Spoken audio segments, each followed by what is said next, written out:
Welcome your hosts, Caddy Frank and Aaron Fitzgerald, as they lead discussions about substance use disorder and the journey to recovery. You're listening to Redefining Recovery, a recovery revolution.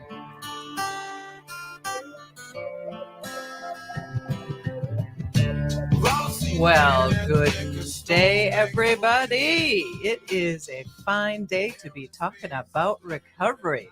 We are Redefining Recovery, a recovery revolution. My name is Caddy Frank. I am the host, and I have on the other side of the table Aaron Fitzgerald, my beautiful co-host. Here we are today.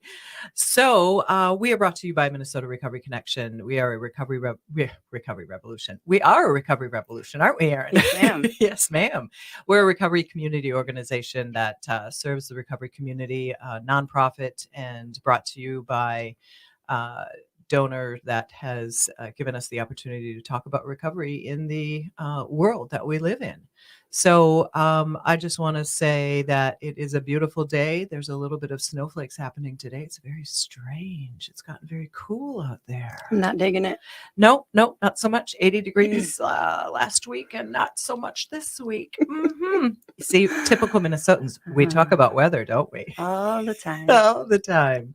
So let us welcome the day with talking about what is right with us. Mm-hmm. So, Aaron, you usually ask me, so I'm going to ask you. Okay. Aaron, what's right with you today? Oh, I kind of forgot that you were going to ask me. What's right with me today? I feel like the last month, honestly, has been kind of rejuvenating in both my personal and work life. Just been doing a lot of traveling and reconnecting with people and connecting with new people, and it's just been really exciting. Wow. Yeah. It's been good. So Erin is on an adventure in her career. She's been with Minnesota Recovery Connection for a while, but a year really kind of like delving into the recovery community. Mm-hmm. And I'm seeing so much growth. It's sort of like looking a little bit in the mirror of how we journey through this recovery community that we're in. Mm-hmm. So it's just really, really delightful. Thanks. I really like you to say that.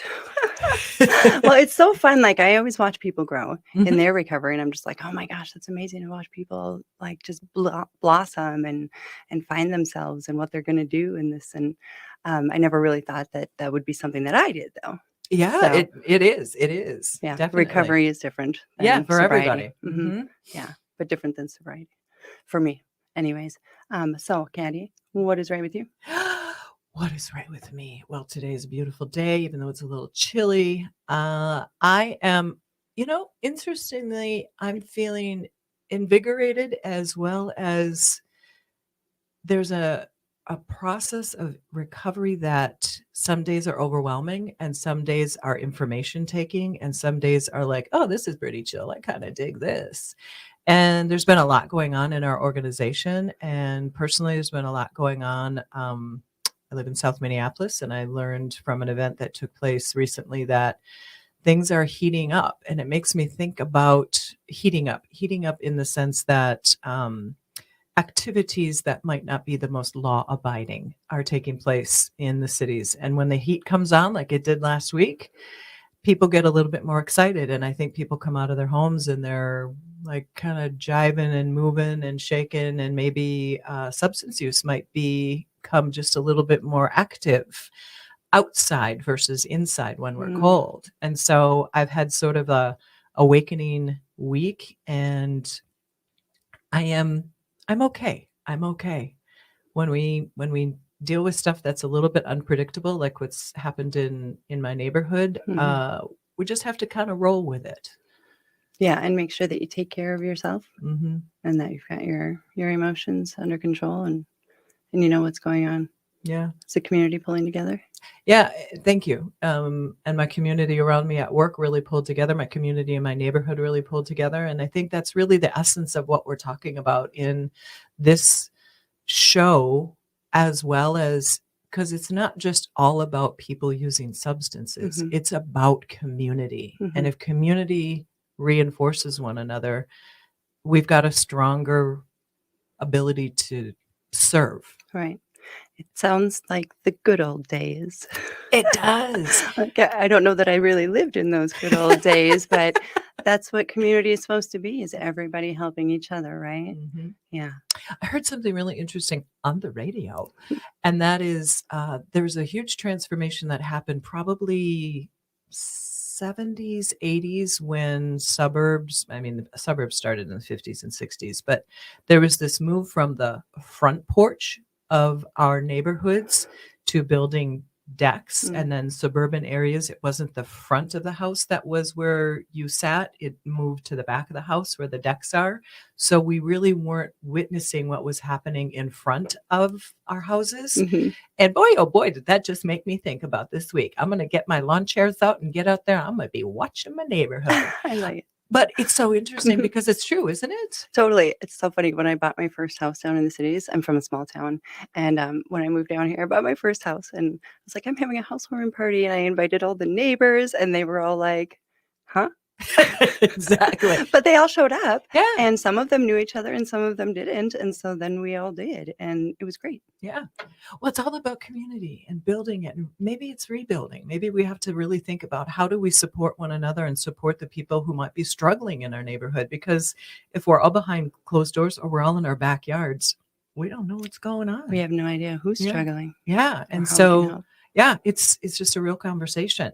So today, Aaron and I decided that we would talk about a subject that we have probably been peppering in our first few shows is the language of the recovery world that we're in. And we will talk at greater length after the break. But what that means is that we're talking about how do we talk about and talk to people about recovery without the stigma.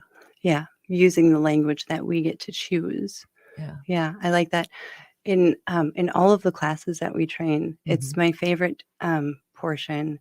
At the end of the day of each class, we ask, what's your takeaway?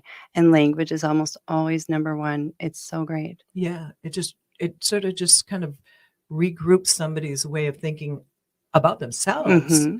a lot. Yeah, And then also about how they address other individuals. absolutely. We've got a couple minutes before we take our first break. Why don't you tell folks what you did yesterday? I think this would be really exciting for people to know that recovery is and conversations are happening everywhere. Okay, yeah.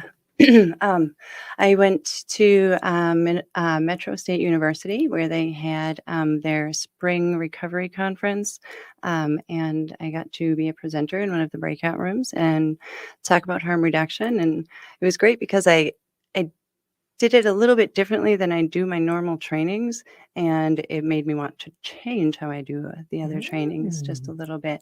Um, but it was really nice because then there's, other community organizations, and you get to meet them and just network and see faces and meet other people in recovery and what they're doing.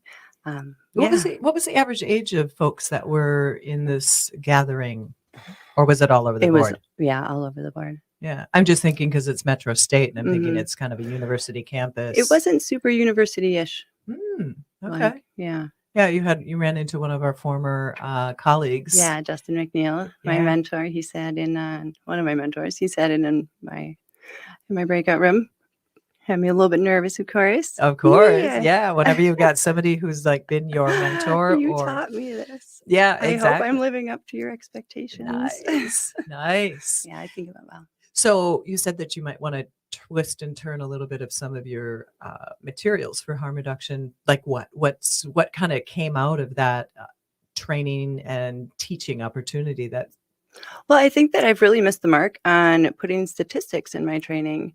Mm. That's something that really catches people's attention, and I talk about it, but I don't put a visual up there, and that's just, I think, a little more helpful is one of the parts. But yeah. yeah, Statistics kind of get people, statistics and brain scans. I've Yeah. learned that. Yeah. Brain scans in the training that I do Yeah. and statistics, because it kind of makes things real, right? yeah, just it's sort of- evidence. yeah. It's evidence based. Mhm. And that's what we talk about in our recovery trainings, as well as I think it really helps the general public to understand that there Mhm. is evidence to what we're talking about in terms of recovery. So we are about to take our first break. And when we come back, we're really going to dive into the language of recovery. Thank you.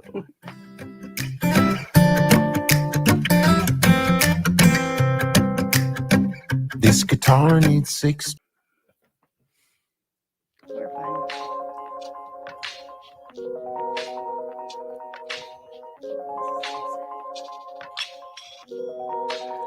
Welcome back to Redefining Recovery.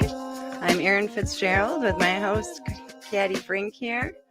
And that music is brought to you by Sunset. They're a band that's in recovery, and they will be playing at the Walk for Recovery on September 21st at the state capitol this year.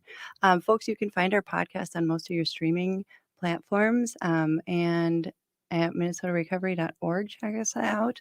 Also, please I hate to email interrupt us. you guys. Oh. That's supposed to be the closing music, isn't it? Oh, are you good with using it there? Oh, okay, That's yeah, fine. yeah. We're Sorry all- about that. Here, can we? I was figuring I'd interrupt you before you guys got too far into it. No, Yeah. no.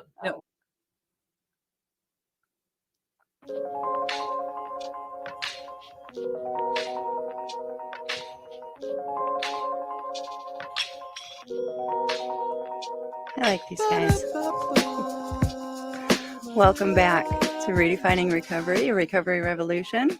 I'm Erin Fitzgerald here with Caddy Frink, and thank you to that intro music from Sunset. And they'll be playing at the Walk for Recovery this year, September 21st at the state capitol. Hope to see you guys there. It'll be great. Also, please check out our podcast on other platforms, other streaming platforms. Check us out at minnesotarecovery.org, and you can email us at podcast@minnesotarecovery.org. We'd love to hear from you guys. So welcome back. Before we went to break, we were just starting to talk about language. And what would you like to say about language, Miss Caddy? I think what's so amazing about how we adventure into recovery, we talked about it a couple shows ago about that's what I was intending to say, is that when we come into our recovery space, we're sober. Mhm. You know, most people, in many cases, they hear that word first in their recovery journey. Mhm. And now I am like 100% immersed in, I'm not sober, I'm in recovery, casting no shame on those who identify themselves as a person who is sober and in recovery, but personally identify as a woman in long-term recovery. And so it's like, what's that about? Because I think it's this transformation from some of the terms that have been around for so incredibly long that we need to redefine what recovery looks like. Hence the name of our show. Mhm. So, you know, that's kind of where I want to start with this. We have a whole list of things that we talk about in terms of how we approach language. But when you did your training yesterday, when you use that language in front of people, do you kind of get the puppy in the window look at all?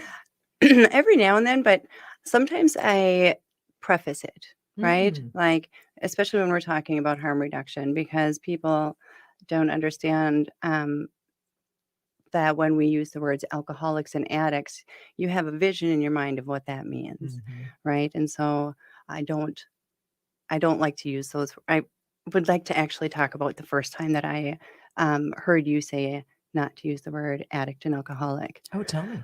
It was in your training, obviously, and of course, I'm a product of AA, where you introduce yourself as your label, Mhm. alcoholic or addict. I'm Erin Alcoholic, and when you said that you are a person in recovery, and you explained to me why, I just thought to myself, well, when I introduce myself to an alcoholic, or as an alcoholic to a person on the outside, they automatically think that I'm going home to drink, right? Mhm. I have to say, but like I'm in recovery, Yeah. or I'm not drinking, I'm sober. I'm an alcoholic, but I'm sober. Yeah. You have to add that tagline, right? Right. Yeah. Yeah. And so also if I'm just introduced, I don't walk around and introduce myself as any other thing that I am. Right. Right. Like I'm Erin, OCD.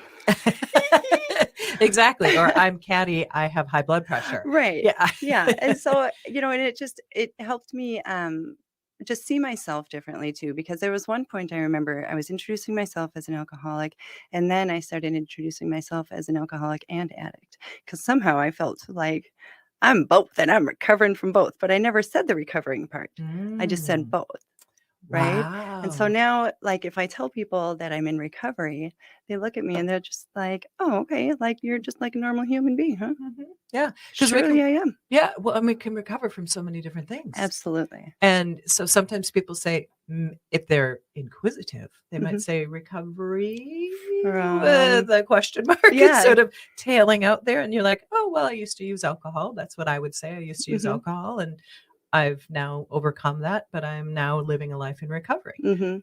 It's so interesting because Yeah. it does, it sort of, it makes people, I always say puppy in a window because you kind of, they turn your heads like, hi, hi, hi, hi, hi, hi. It's What are you talking about? Mhm. Mhm. Yeah. So, thank you. It's amazing. I've been doing this training at Minnesota Recovery Connection for quite a while now, and people say I have a what is it? I have like a reputation, Mhm. and they know who I am.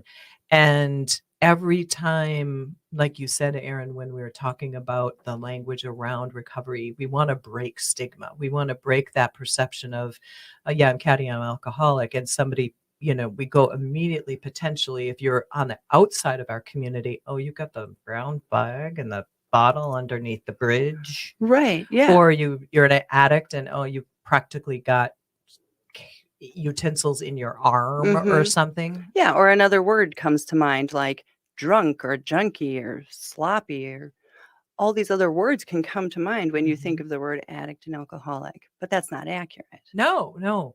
So if somebody says they're in recovery, we get to say, "Okay, tell me more." Mhm. That's my tagline at work. It's like, "Oh, tell me more. Tell me more.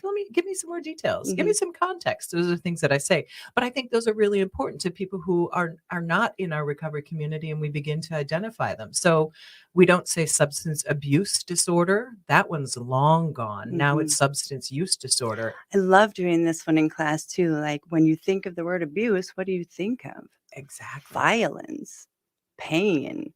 Like that's not what we're doing. We're not abusers. Mm-mm. Absolutely not. Especially you don't tell me that I'm abusing my substance because I am taking good care of it because I want it. Mhm. I'm cradling it, Mhm. Yeah, exactly. protecting it, not abusing it. Yeah. I'm a substance user. Yeah, exactly. Yeah, that's really good. I remember I used to say that more often, and I think it was Justin McNeil who said, "I didn't abuse my drugs. Thank you very much. They were my best friend Right. because we're in a space where we are not able to cope with reality. So what do? We go to some place that we felt comfortable, where we could disappear. And so, one of the other things that's changed that I think everybody's kind of gotten on board with is it's not mental illness anymore, Mhm. it's mental health issues Mhm. or mental health Wellness. wellness. Exactly. And I think so, folks, we want to just help you understand when we are talking in this realm of recovery language. There's so many other things. What's the one that we use for people that have had issues with the law? Oh, justice involvement? Mhm. Yeah. Yeah. Instead of felon? Or Yeah. criminal. Or criminal? Yeah. Yeah. It's Mhm. interesting.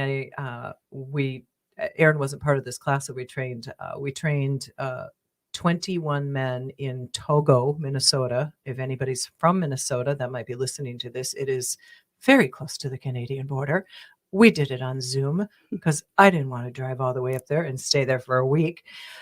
Bless that little community's heart. But when we were talking about them because they are men who are in the Department of Corrections and Mhm. they were at a prison and they were on a boot camp program. And when we started talking about how we want to address them as men who are involved in the justice system, they were puppies in a window. Like, Mhm.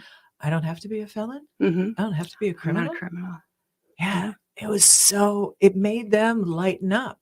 And folks, this is what we're talking about. We already wear the shame, we wear the pain, Mhm. we wear the embarrassment, we wear a lot. Even as 20 some years in recovery, man, I can throw myself back to what I felt like in my addiction. I don't need to be reminded by saying words that make me think that way. Mhm. I just got goosebumps thinking about all that shame. Yeah.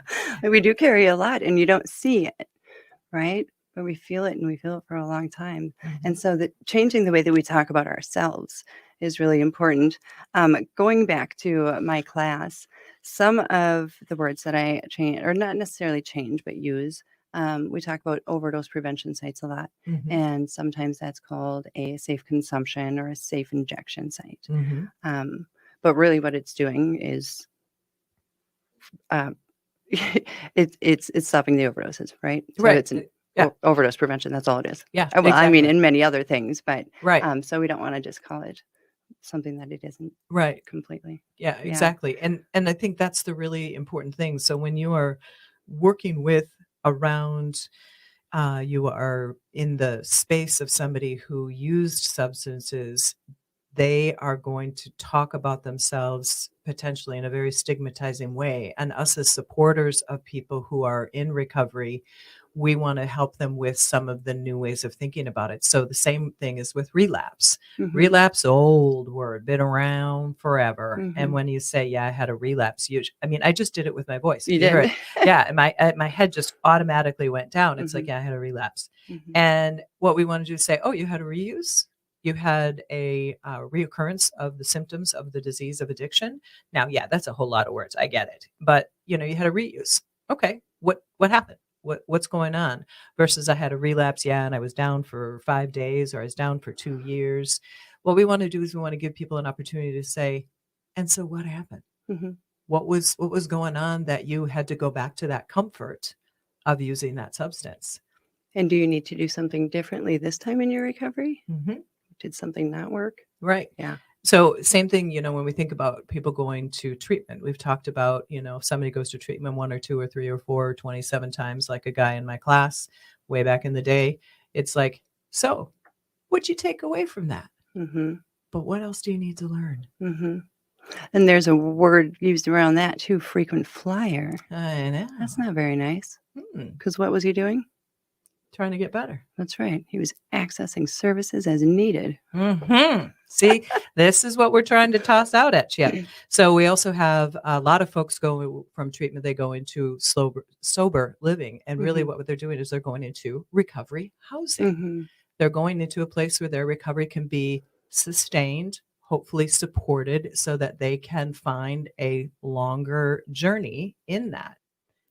So, when people are on their recovery journey, one of the things that they can use is what we used to call medicated assisted treatment. Mhm. So, when you're talking about harm reduction, how has that evolved? What's the new language around that? Yeah, well, medicated assisted recovery, because Hmm. that's exactly what it's doing, is assisting you in your recovery, Hmm. right? Yeah, Yeah. and it's an amazing way of looking at it rather than treatment. Mhm. Treatment has such an incredible power over what people think about them. I need treatment. Well, treatment is a lot of different things, but And it, should be different for everyone too. yeah, it's a journey. It's a medicated assisted journey, recovery, Mhm. all Yeah, those different spaces. for sure. The other words that I really like, or that people kind of do that puppy dog look that you're talking about with, Yeah. is dirty and clean. I love it. Oh. When we have to do our drug testing at treatment, or for parole officers, or whatever the case may be, oftentimes people say that they come back either dirty or clean, meaning positive or negative. Hmm. Yeah. Yeah, And and why is that such a big deal? right. I think if you say that you had a dirty, it's like you were talking about when people talk about abuse. You think unclean, you think kind of nasty, you think that they're icky. Hmm. So instead they had a positive test result. And so where do we go from there next? Hmm. And I had a conversation with a woman recently, and she said, "No, I was dirty. I call myself dirty." And I'm telling her that that's totally fine. You can refer to yourself as that, but because we're talking about the community, we Hmm. want to use the words that represent the whole community, Hmm. and not just how you feel about yourself in Yeah. that moment. Yeah, it's interesting that you said that. This week, at some point, there was a gentleman that came in who was looking for services from Minnesota Recovery Connection, and he said that what was the term that he used? He said that he was a bad guy. He was a bad man. He had a bad Mm. past. And I said, I said, "Really?" I said, "Are you a bad guy now?" And he's like, "No." I said, "So part of what we do in our organization is that we like to look at people and we say, you're not a bad guy. You had a past. You had a justice involved past Mhm. where you might have done some things because your addiction to a substance, your substance use disorder, just it ran where it needed to go because you needed the Mhm. substances." And he kind of looked at me with a puppy dog look like, "Huh?" Mhm. I love that. I love that so much. I used, well, I have used with my little one, apparently. There was a woman that was arrested near our home, and he saw this happening, and he said, "Oh, she's bad. She has to go to jail." And Mm, I immediately just thought, "No, no, no. That is not accurate. I wonder if I taught you this or where you learned that. We don't know if she's bad. Something happened and she's going somewhere. And just because a person is quote unquote bad, that doesn't mean that they have to go to jail, son." And of mm-mm, course, he's a little fella. He's only 4. So, mhm. but I did explain it to him because I just thought, no, that doesn't mean that she goes to jail. Bad people don't have to go to jail. She might just need help. Yeah. And, it's interesting you say that. Yesterday, I was part of a conversation with, and I'm not going to be able to quote the name of the organization, but they work with the police departments on trying to uh, re oh goodness me, I've forgotten the words. They try to Mm, diversion programs, but they also have another term that they're using as I think it's deflect. Might be inaccurate, but what they're trying to do is when an individual is struggling with a substance and maybe has gotten themselves into a situation where law enforcement has to be part of the understanding of what's going on because they're mm-hmm, not necessarily bad. A situation happened, what's going on. They are, and this is a organization that is working nationwide, trying to work with the police to say, maybe we don't have to put them in jail. We need to move them to a recovery opportunity. somewhere where, yes, rehabilitation is like a possibility, right? Of Mhm. some sort. Yeah. Yeah. Having a conversation with somebody saying, okay, you are on some sort of substance, your mind is altered right now. Before we would have normally incarcerated or put somebody in a place where they're coming down off of a substance and they don't Mm, have any support, they are mentally struggling with maybe a mental, I almost said mental illness, mental health issue. mhm. We can intervene, and that's where peer recovery support comes in too, where have Absolutely. somebody come in and say, "Hey, what's going on?" Yeah. And because somebody might be altered in their space, in their mind, I see. So you're saying have a space for them before we take them anywhere. That would be so wouldn't fabulous. that be amazing? Wow. Yeah. With somebody there who could support you and help by understanding you and not just say, here, go here and wait here until we let you out. Yeah, Yeah. exactly. And think about this, folks. If we were to be able to interrupt the cycle of what we have done back in the 80s, which was incarcerating folks for the disease of addiction, what would happen if we were to help somebody along on their journey? And maybe they have to go and do something in the justice system, and they did have some sort of crime that they committed, but rather than just toss them into some sort of Department of Corrections channel, Hmm. we channel them into some more support. Now, we are doing that in some places. What did you want to say, Erin? You've got something Oh, on your mind. I can well, see it. I did, but I want you to get to your thing. I was going to allow that to lead into to a couple of other organizations and like what they're doing. Tell me. So, well, when I was up in White Earth Nation, on the reservation there, I was training, and a gentleman who was actually from Cass Lake, he's a counselor at a high school there. He brought up something really amazing, and this happened to me. Mm, This is what happened, Caddy. He says, "What do we do for our youth who are using substances and then they get caught and they're in extracurricular activities, and that's the only thing positive that they have in their right. life, and we take them out of it Mm, temporarily." This happened to me. I got caught my sophomore year smoking cigarettes, and so they took me out of basketball or softball for 2 weeks, but I didn't miss ball, so that was cool.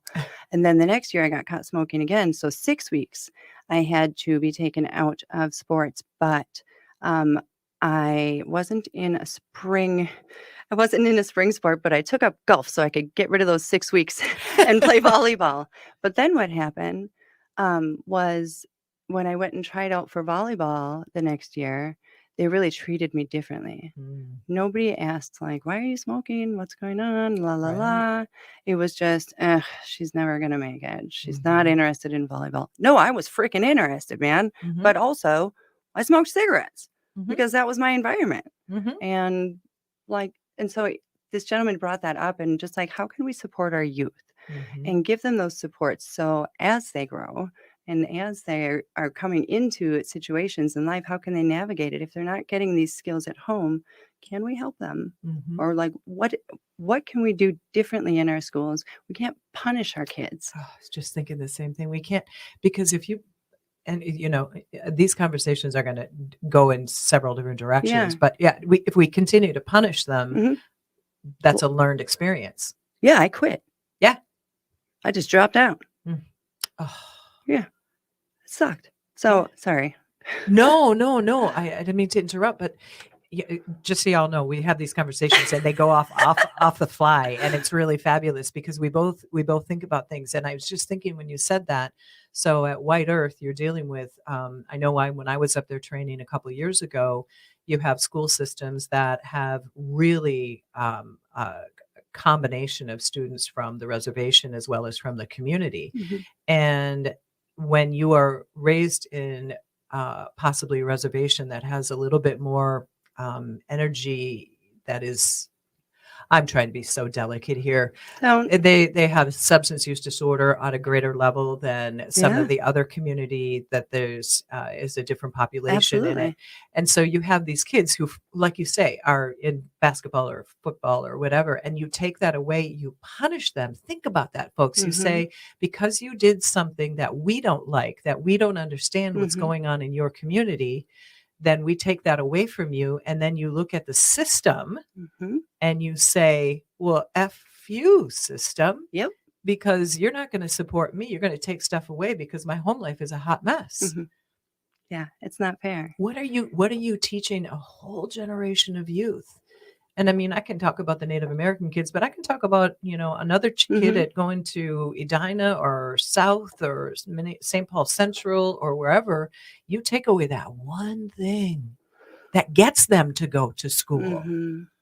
because they had something go on, and the only way they knew how to cope was to take some tobacco or maybe get high on some pot or something. And then you say, you're a bad kid. Well, what are they going to take away from that? Yeah. So what are the solutions? These are some things that we need to start thinking about. I Yeah. really love the communities up there going and traveling to greater Minnesota. I know that you do too, just hearing what they're doing in Oh. their communities. And when I was in Brainerd at Mm. Lighthouse Beginnings, they um, they know exactly what they need in their community, and that's what I love about recovery community organizations is that they see a thing that is missing, and so they build the recovery community organization upon that. So I went to train them, and when I pulled up, I saw it was like a big warehouse, and it was their sign, and next to it, I saw the community center, and then there was something else attached. And I was like, "Oh, that's so great that the RCO is attached to the community center." And, Jesse, the CEO, met me at the front door, just a happy fella, I like him so very much. Um, and he walked me through the building and gave me the rundown, and before I knew it, I was like, "Wait a second, this is the community center." So what they do is, it's a small community, and Right. so what they do is, they pick up the folks that stay at the shelter, the unhoused people, and they bring them there. There's food and games and stuff. I mean, there's books and activities and just a place for people to be Mm. because you can't be at the shelter during the day. Right. And then at night they can bring them back, or, the folks are responsible for getting back by X amount of time. But they have services there for them. They have peers there and they make these connections. And these people aren't just unhoused anymore. They're not homeless anymore. Hmm. They're people in our community that can come here and man, they get to do chores and they like it. And Hmm. they're part of the community now. Yeah. Given a sense of purpose again. It's really great to see. Yeah. Yeah, I I love it. mean, so amazing that organizations and uh, can look at a need, fulfill a need, maybe not 100%, but can certainly make a impact And when we impact people that are struggling, we are doing something that helps folks. And when we're talking about people who struggle with substance use or mental health issues, if we can impact them in a positive way, like when we were talking about the organization up in North Minneapolis on 39th and Fremont, Hmm. individuals can go in and get safe supplies for their substance use, but also take a shower Hmm. and do their laundry Hmm. and maybe Have a meal, have a meal. have a conversation. Hey, a conversation about tell me what's going on in your life. So we're going to head off to our last break. And when we come back, Erin did a marvelous job of leading us into the recovery community organizations that are in the state of Minnesota. That is what Minnesota Recovery Connection is a recovery community organization. So we will look forward to seeing you back very soon. This guitar needs 6 strings, 'cause without it there's no song. And this house needs love in it, 'cause without it there's no home. And there's one thing that I've learned through this year of being alone. Oh, yeah. All right. You ready now? Yep. All right. Sounds good. Hold on. We're all right. Now we start on that part of the song. Here we go.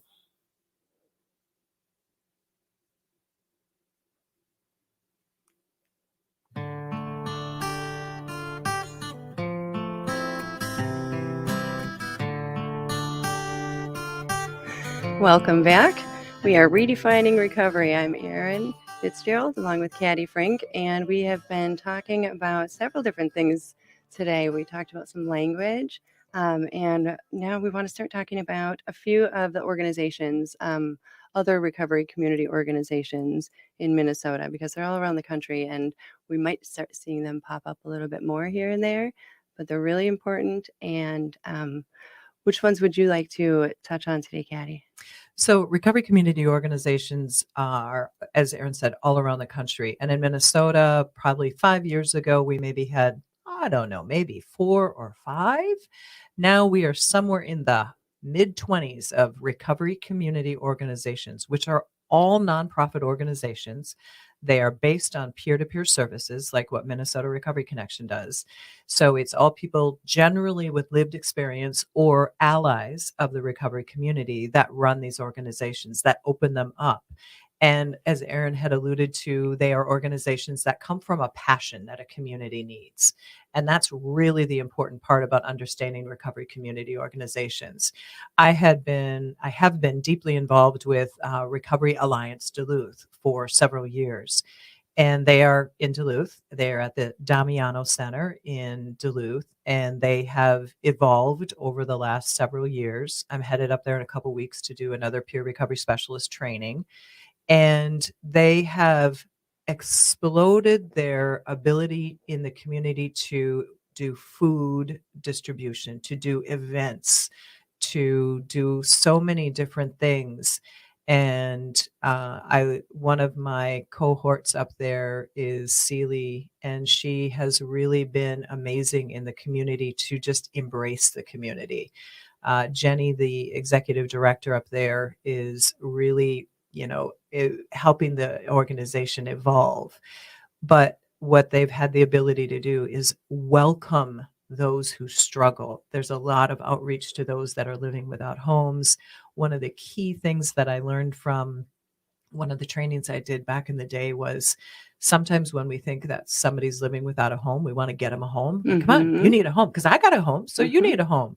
And one of the conversations evolved in that is, no, I'm fine living in a tent. I'm fine being where I am because then I can control that.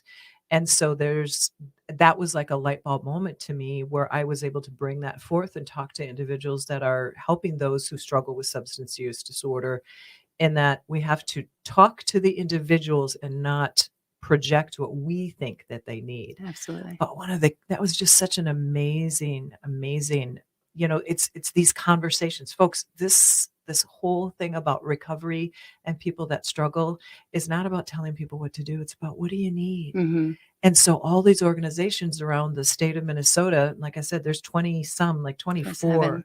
Yeah, 27 of them. And so the other one that I really liked that I've done a couple of trainings with is the Recovery Community Network up in St. Cloud. Their focus is on the veterans community. Mhm. And again, have done several trainings up there, started by Major John Donovan, and now Katie Blue is the executive director up there. I just learned this morning that they're moving into a new office space. How exciting! Yay. That means an expansion of their Yes. services. So good. That means that what we're doing as recovery community organizations is working. We're Mhm. getting more involved in the community. So they focus on the veteran community because there is a large veteran VA up there. Mhm. And having been started by and continued to run by people who were in the military, we know there's a need there. We know that, I don't know the statistic off the top of my head, but at least 10 or more veterans die a day, more by suicide. Mhm. But also there's generally an effect of mental health and substance use Substance use. disorder. You know, it Mhm. all, folks, it all lies together. We don't just think it's one thing. It's all these different components that are going on in a human Mhm. that make us want to disappear. Mhm. I mean, I grew up and I had a lot of just unresolved things in my parenting, and I just needed to disappear into my alcohol because Mhm. that was just a happy place. Yeah. So we got to really understand, and that's why these recovery organizations that are started by a passionate human can really change the lives. Erin, you've got a couple that are on your mind. Well, I like Thrive Family Recovery Resources. We have a lot of family members call us. You had somebody last week. Mhm. I had a mother a few weeks ago, and a wife recently that I spoke to, and they're reaching out on behalf of their loved ones. And so Thrive actually works with families, Mhm. um, and that's their primary focus, so that they can literally recover together, right? We generally focus on one-on-one services, and we'll let people come in and sit in if that's okay with our participant. But to focus on whole families is really important, I think. Yeah. Yeah. Well, and many people, maybe some people, I don't know, people might know about Al-Anon. Hmm. You know, Al-Anon is for families that are struggling with a family member who is struggling with substance use disorder, and that's in the AA family. And that's one totally cool direction. I went there back in the day because I had a partner who was messing with my head and was Hmm. using substances. Yeah, Alateen for teenagers, Yes, right? Yeah. yes, yeah, Alateen as well. Hmm. So there are all kinds of other organizations that are out there, and what we wanna do is we wanna remember that, we at this in this moment in time, redefining recovery in this truly recovery revolution that we're in, is we wanna give people who are both in our world of substance use and those people that are trying to support the individuals out in the community to know that there are tons of resources. Hmm. Aaron and I are going to share our experience with Twin Cities Recovery Project. They're a Minneapolis-based organization started by Mark Jonigan, sadly, who passed away. I think it's now 3 years ago.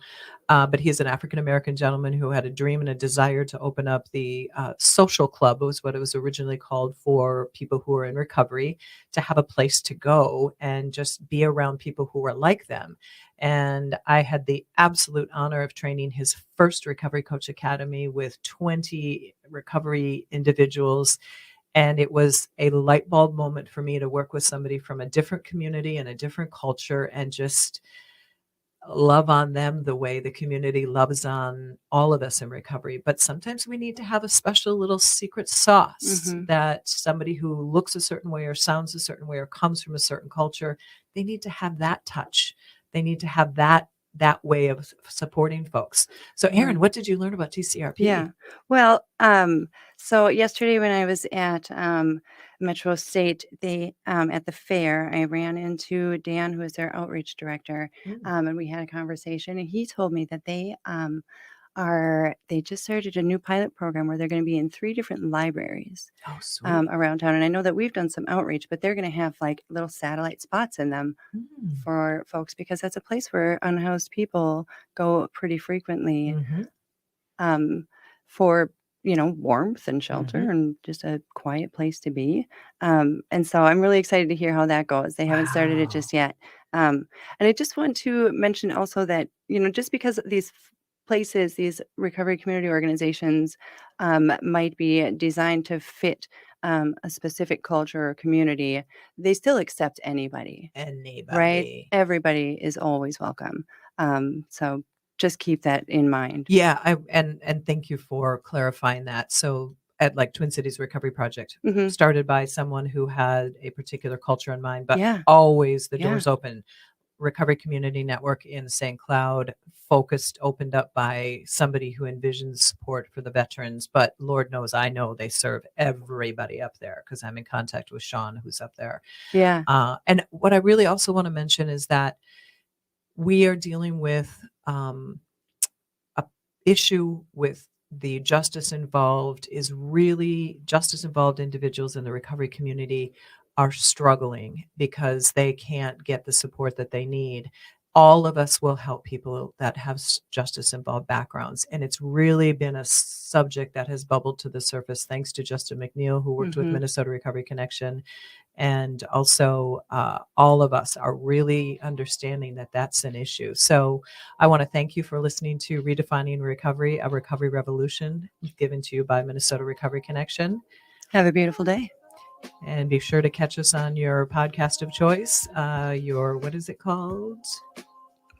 Platform. Platform of your choice. Sorry, folks, still a 60-year-old woman here. Love ya. Bye. I love you. What to say? Hey, we got it at the end there. You're so cute. Oh my God. The podcast. I didn't we know got that's it. what you meant for me.